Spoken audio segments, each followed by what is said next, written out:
맞선으로 만나 20년을 부부로 살아온 이 씨 부부. 그러나 이 씨는 아내의 의부증으로 고통스러운 결혼 생활을 견디고 있다고 합니다. 신혼 초부터 시작된 아내의 의부증. 다행히 두 아이를 낳은 후에는 약물 치료와 상담을 통해서 증세가 호전됐었다고 하는데요. 하지만 몇 년 전부터 아래층 주민과 외도를 의심하기 시작하면서 증세가 더 심해졌다고 합니다.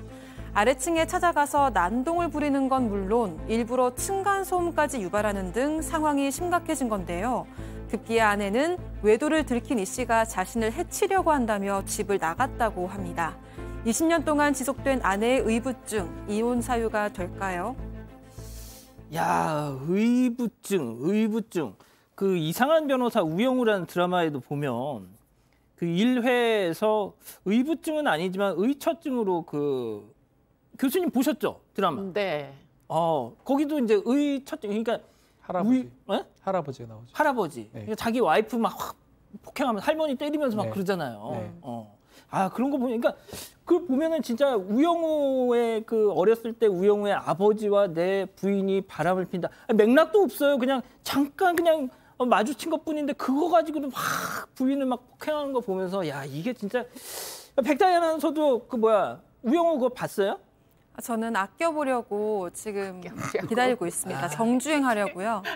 네. 방송을 몰라. 이럴 때 그냥 박 변호사님 어떻게 해야 됩니까? 예, 봤습니다라고 하면 됩니다. 그렇죠. 예. 봤다고 해야지. 봤다고 하면 됩니다. 그리고 그러니까. 막 얘기하시면 됩니다. 예. 맞습니다. 아무튼 뭐 그게 중요한 게 아니고. 야, 이건 의부증이죠. 의부증. 자, 아내의 의부증이 신혼 초부터 이어졌다고 했는데 혹시 남편이 아내에게 그런 의심을 살 만한 실수를 했던 적이 있었던 겁니까? 아닙니다. 정말 외도를 했다면 억울하지는 않을 거라는 게 이 씨의 설명인데요. 맹세코 단 한 번도 한눈 판 적이 없었고 의심받을 만한 행동도 한 적이 없다고 합니다. 그러나 아무리 설명하고 노력해도 믿어주지 않는 아내와 결혼 생활을 지속하는 게 지친다는 이 씨의 고민을 별별 상담소에서 해결해 주세요. 예, 알겠습니다. 지금 5,000명을 못 가고 있습니다. 실망입니다, 진짜. 예. 5,000명 넘으면 또 우리 박 변호사님이 제가요? 예. 사랑해드리겠습니다. 예, 알겠습니다. 자, 본격적으로 사연을 좀 풀어볼게요. 네. 맞선을 했어요. 맞선을 통해서 부부의 연을 맺었군요. 네, 두 사람 다 부모님들의 소개로 맞선을 보고 짧은 연애 기간에 거쳐서 결혼을 한 건데요. 남편 이 씨는 워낙 숫기가 없는 성격이라서 제대로 된 연애를 해본 적이 없었다고 합니다. 그런데 말수가 적고 진중한 성격의 아내가 마음에 들어서 처음 맞선을 한 날 바로 결혼을 결심했다는데요. 아내 역시 두세 번 데이트를 하면서 연애 경험이 없지만 착한 이 씨에게 호감을 느꼈다고 합니다. 자, 이렇게 팀장님 들으신 것처럼 무리 없이 결혼을 잘 했어요. 그런데 왜 갑자기 아내가 남편을 의심하게 된 겁니까? 그렇습니다. 결혼 후에 아무 이상이 없었는데 첫 아이를 임신을 했습니다. 임신한 뒤에 의부증이 시작된 건데요. 아마 이제 남편이 퇴근해서 돌아가게 되면은 그 화장품 냄새가 난다고 이렇게 의심을 하신 거예요. 그러니까 화장품 냄새를 어디서 묻었는지는 모르겠습니다. 아무튼 의심을 했고 또 야근하고 늦게 퇴근하게 되면은 당신 어제 다른 여자랑 바람 피웠지, 늦게 들어온 거지. 이렇게 의심을 하니까 남편을 해명을 해도 여성이 들어먹질 않죠. 그러니까 밑도 끝도 없이 그냥 의심만 계속 한 겁니다. 했는데 이 남편이 생각하기에 아내가 의심하는 것도 임신했기 때문에 임신하면 아마 예민해진다고 알고 있어요. 저도 겪어봤죠. 예민합니다. 그러니까 예민하기 때문에 약간 의심만 한 거라 해가지고 별로 대수롭지 않게 생각을 했던 거죠. 그런데 여성도 이렇게 남편이 이렇게 해주니까는 그 의부증 증세가 계속 가지 않고 어느 정도에서 끝났던 거죠. 어느 정도 가다가 다행인 거죠. 이 상태에서는. 예. 우리 팀장님 말씀하고 계신 중간에 5,000명이 넘었습니다. 진짜 사건 반장 가족 여러분들 정말 이 로열티, 충성, 의리 이거 진짜 대단합니다. 예, 감사드리고요. 계속 좀 나가지 말고 함께 해주시죠. 이 관련해서 좀 우리 가족 여러분들 의견 채팅창에 마구마구 좀 올려주세요. 하지만 벌써부터 이건 이혼 지금 벌써 결론을 내리셨어요. 예. 지금. 예. 화가 나 있어요. 예. 자, 교수님. 네. 그런데 이 아내가 보통 이것도 어떻게 보면 이 과거의 트라우마 같은 게 영향을 준 걸까요? 영향을 줄 수는 있습니다. 근데 뭐 트라우마 때문이다 이렇게 특정하기는 좀 어렵고 트라우마가 지속적으로 이 여성의 성장 과정 중에 영향을 줘서 성격적인 문제와 뭐 제가 느낄 때는 약간의 이제 피해 망상까지도 갖고 있는 게 아닌가 뭐 이런 생각까지 할 정도로 이게 이제 현실과 이제 좀 이렇게 그 무슨 냄새가 났다는데 냄새가 날 이유가 없었다는 거잖아요. 아, 낯선 여성의 냄새가 내 남편의 몸에서 난다. 네, 그러니까 남편은 그런 적이 없다는 거니까. 그러니까 이게 진짜 실제로 물리적으로 무슨 향수나 이런 게 묻을 가능성이 없는데도 냄새가 난다고 생각을 하면 그럼 그거는 굉장히 좀 문제가 심각합니다. 그래서 그런 이유가 뭘까 하고 찾아보니까 문제는 친정 아버지가 이제 외도를 하셨던 거예요. 아이고야. 아주 어릴 때부터 뭐 엄마는 가정을 지키기 위해서 정말 그 노력을 하는데 아빠는 평생 외도를 밥 먹듯이 하는 그런 아버지 밑에서 성장을 했다고 하고요. 그런데 이제 문제는 어머니가 이런 예. 아버지의 외도 사실을 사실은 이제 아이들 때문에 숨기고서는 계속 참으면서 사신 거예요. 아이고. 그래서 결국에는 이런 아버지 같은 남자를 만나면 어떡하지? 이런 이제 생각 때문에 결혼을 안 하고 혼자 살려고 결심을 했었는데 문제는 이제 갑작스럽게 선을 봐가지고 결혼을 하다 보니 혹시 나도 엄마 처지에 놓이는 거 아닌가 이런 불안감이 있었다고 합니다. 예. 일단 이 교수님 말씀하신 내용을 들어보니까 그 아내분의 뭐 심정은 일단 이해는 가네요. 자, 그런데 박 변호사님. 네. 이 둘째 아이를 출산하고 나서부터 잠깐 좀 수그러드는가 했던 이 의부증이 다시 고개를 듭니다. 그렇죠. 뭐 뜬금없습니다. 아직도 그 여자 만나고 있냐라고 남편을 추궁하기 시작합니다. 그 직장 여성 같이 내연 관계 아니냐라고 추궁을 계속 하고요.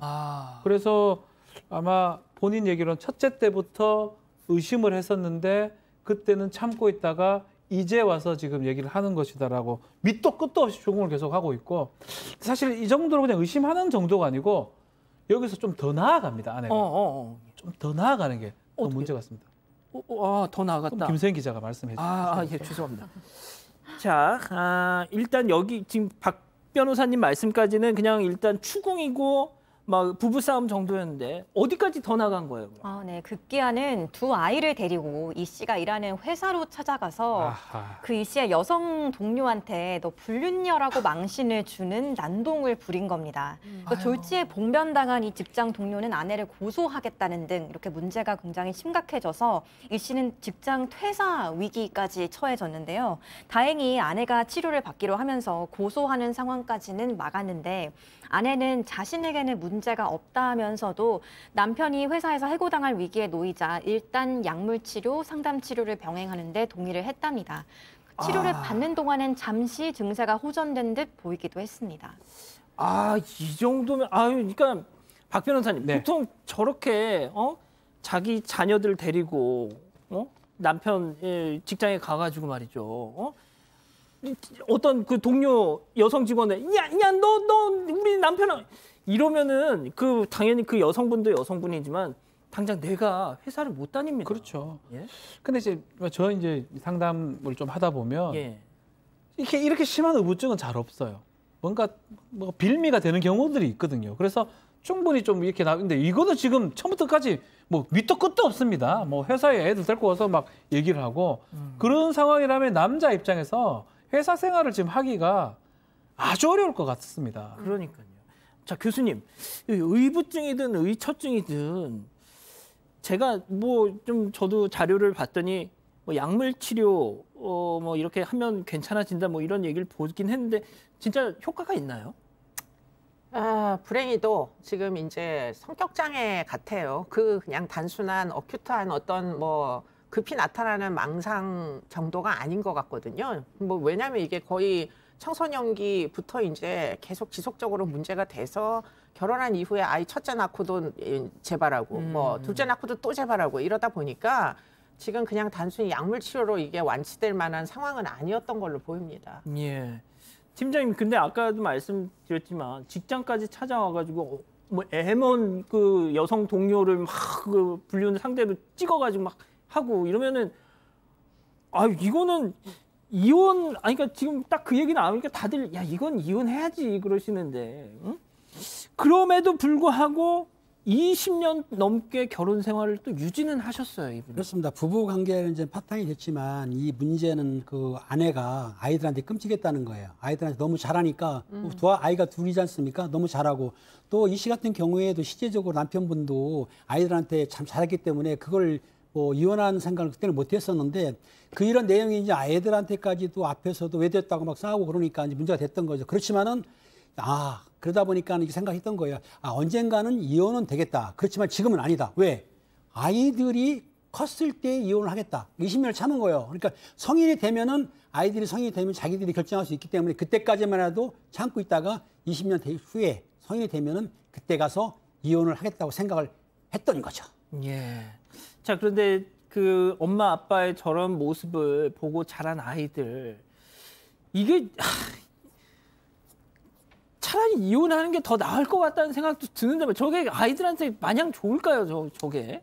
좋을 리는 물론 없습니다. 그런데 이제 어느 정도 수위인지 사실 정확하게 알기가 어려워서 뭐 이혼을 하는 게 아이들한테 더 좋을 거다, 나쁠 거다 이렇게 얘기하기는 좀 어려워 보여요. 지금 이 케이스 같은 경우에. 근데 이 남자분 입장에서 보면 제가 느낄 때는 참 용하게도 어떻게 아이들이 장성할 때까지 견디신 거다. 아이들을 위해서는 뭐 헌신적이었다고 하니까 엄마가 뭐 아이들을 위해서 판단하기는 좀 어려운 그 상황인 것 같은데요. 남편분은 사실은 진짜 너무 어려운 결혼 생활을 하셨고 과연 이게 정말 본인의 복지를 위해서 꼭 필요한 혼인 생활이었는지 좀 의문이 됩니다. 네. 자, 이렇게 겨우겨우 아슬아슬하게 이어지던 이 부부관계 또 시작이 됐습니다. 또 자, 결정적인 어떤 그런 일들이 좀 발생했는데요. 뭔가 뭐 회사까지 온 거 이런 부분도 뭐 부분이지만 아파트에서 일이 좀 생깁니다. 남편이 분리수거 이런 거 남편들이 이제 버리러 가는 경우가 많은데 쓰레기를 버리러 가는데 아랫집의 여성이랑 같이 있는 걸 봤습니다. 아이고. 그때부터 폭언한 겁니다. 세상에. 둘이 내연관계 아니냐, 불륜 아니냐, 의심하기 시작했고, 근데 사실 이 남편은 그 여성하고 인사도 한 적도 없거든요. 근데 다짜고짜 계속 의심을 하고 급기야는 난동을 부립니다. 그 집에 찾아가서 행패 부리기도 하고요. 아파트 주민들한테 신고도 거짓 소문도 내기도 하고요.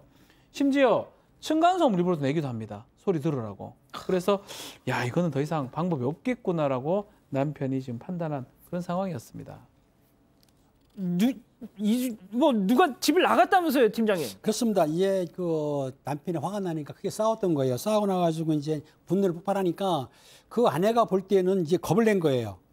외도를 들킨 남편이 자기를 죽이려 한다는 이 망상장애인데 거기까지 의심이 간 거예요. 그렇기 때문에 보면은 칫솔에 있는 약을 보면은 칫솔을 가서 딱 칫솔을 가서 바꾸는 거예요. 혹시 치약에다가 약을 묻혔나? 그리고 물 있으면은 혹시 독약 탄 거 아닌가? 생수도 버리기도 하고 또 배달 음식이 오면은 배달 물어보는 거예요. 누가 배달 시킨 거냐? 혹시 거기에 또 독약이라든지 위험한 물을 탔을까 봐. 이게 이런 상황이니까는 이 여성이 사실은 그 불안장애, 즉 망상장애라는 걸 하다 보니까 남편하고 사이가 더 벌어지게 됐던 거죠. 그러니까 매일 싸우기도 하고 아이들도 불안했고 가정 불화가 심해지니까 뭐 한 여성이 겁이 났는지 가출을 했습니다. 가출한 거죠. 가출하니까 남성분이 3개월 지난 뒤에 야 그러면 우리 이혼을 하자 이렇게 할 수 없다고 했는데도 불구하고 여성은 뭐라고 했냐면 내가 이혼해 주면은 당신 얼씨구나 하고 아래층 여자하고 살 거잖아. 절대로 이혼 못해. 어떻게? 이 상황까지도 의심을 하는 거죠. 그러니까 남편은 참 엄청 힘들어진 거예요. 야, 세상에 야, 진짜 이거 좀 말이 안 나오네요, 말이. 자, 일단 그러면 법적인 것부터 좀 따져보고 또 얘기를 해보겠습니다. 이쯤에서 별별 상담소 오늘의 궁금증 짚어보죠. 20년간 이어진 아내의 의부증 이혼해야 합니다. 자, 우리 부부 민법상의 부부는 부양의 의무가 있어요. 아프다 해가지고 아프니까 그냥 네 혼자 살아라 이게 안 됩니다. 같이 살아야 되는 게 민법상의 의무고 이 의부증도 어떤 병으로 봤을 때 같이 치료하고 협조해야 되고 하는 게 이제 기본적인 원칙으로 우리 법원은 보고 있습니다. 그렇기 때문에 어떤 의부증이 있다고 해서 이걸로 이혼 사유가 되지 않고요. 이것을 통해서 최선을 다해서 치료를 받기를 노력하는 게 우리 민법의 원칙이기도 하고 법원에서 그렇게 봅니다. 그렇지만 이 부증 때문에 부부 생활을 더 이상 영위할 수 없는 상황까지 이르렀다면 너무 고통스럽잖아요. 이혼 사유가 되는 거고요. 지금 봤을 때는 20년간 의부증으로 계속적으로 반복되고 있고 남편은 아마 많은 노력을 했을 것으로 지금 보입니다. 그럼에도 불구하고 개선의 여지가 지금 없어 보이는 거거든요. 그렇기 때문에 이런 경우는 이혼 청구가 가능한 상황이 아닌가 그렇게 보입니다. 그러니까 법적인 거 말고 박 변호사님 개인적으로 이혼하는 게 맞다고 보죠, 저 커플은? 그 이혼해야 남편이 참 힘들어 보이네요. 참 뭔가 이게 사실 제가 이제 상담해 보면 뭔가 빌미가 있어 보여요. 그런 경우는 약간은 이해가 되는데 이 커플은 아예 뜬금이 없는 거거든요. 다짜고짜 그냥 밑도 끝도 없이 하는 거니까 남편이 견딜 수가 없을 것 같습니다. 아이들도 마찬가지고요. 자, 그러면 팀장님, 교수님, 우리 김 기자 순으로 좀 마지막으로 좀 얘기를 이 커플에 대해서 좀 이렇게 하는 게 좋겠다, 뭐 이렇게 좀 말씀해 주세요. 저 같은 경우는 여성분이 마성장애가 있으니까 일단 죄송합니다. 조현병을 다루는 병원에 가가지고 여성분을 먼저 치료를 시킨 다음에 치료가 안 될 경우에는 이혼을 하고 치료가 되면은 당연히 같이 살아야죠. 간단합니다.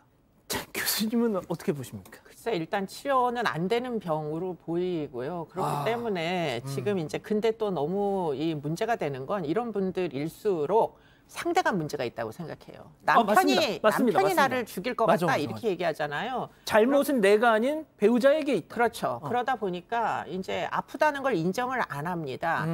그래서 병원에 안 갈 가능성이 있고요. 그래서 차라리 그 법원에서 지금 만약에 무슨 어떤 심사를 하신다면 치료를 실제로 동의해서 치료에 협조하는가를 보고 만약에 뭐 그러지 않는다 그러면 이거는 결국 갈라서는 것 밖에는 현재로선 지금 방법이 없는 게 아닌가 싶습니다. 제가 진짜 들어오기 전에 자료를 봤더니 이런 경우는 스스로가 난 환자가 아니야 라고 생각을 하기 때문에 이 치료를 받도록 설득을 하기가 너무 어렵다는 거예요.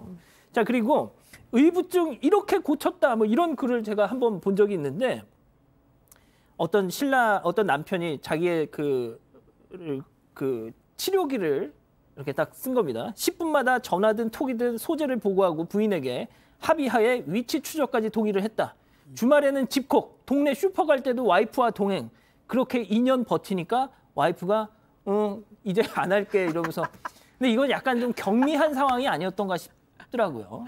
자, 아무튼 우리 가족 여러분들 많은 의견 주셨는데 김 기자가 좀 정리를 마지막으로 해주시죠. 네, 뭐 제가 이렇게 특정 가족분들을 이렇게 집어서 말씀을 안 드려도 될 만큼 20년 버틴 게 남편이 너무 대단하다고 말씀을 다들 하시면서 치료가 아마 어려울 거라고 말씀하시는 분들이 많아요. 그래서 이혼을 이렇게 말씀하시는 분들이 많고 어떤 분은 이런 사연만 많이 다루니까 우리 양원보 앵커가 결혼을 안 한다고 걱정해 주십니다. 예, 뭐 틀린 말은 아닙니다. 예, 알겠습니다. 뭐 우리 가족 여러분들 이혼 뭐 많이들 말씀하시는데 이건 참 뭐 저도 개인적으로 좀 이혼하신 게 맞지 않을까라는 생각이 좀 드네요. 별별 상담소 이렇게 정리하고요. 글로벌 픽 이어갑니다.